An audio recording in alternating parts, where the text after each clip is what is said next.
väsinud papa jättis küttekaardi maha, unustas selle keha karvade külge kleepida.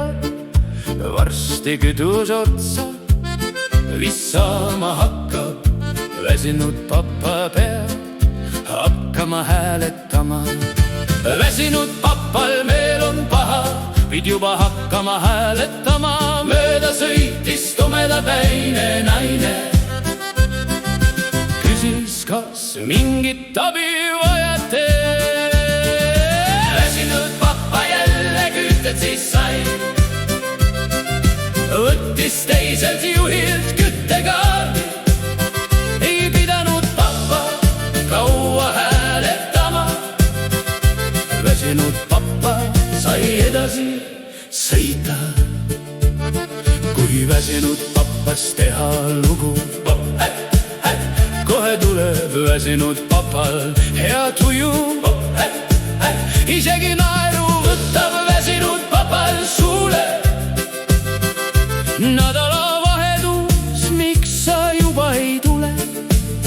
Väsinud papa jälle läks tööle.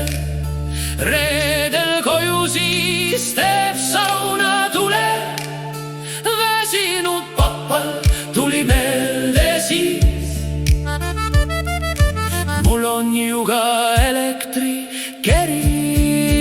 Väsinud papa töönädal otsa sai, lõpuks saab koju minna juhhei.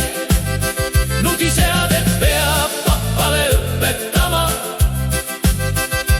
Jälle tuli papast laul kirjutada. Väsinud papa siis kuulsaks teeb, papa laulu kuulades naerda saab. Vähemalt papa laule kuulates on rõõmus.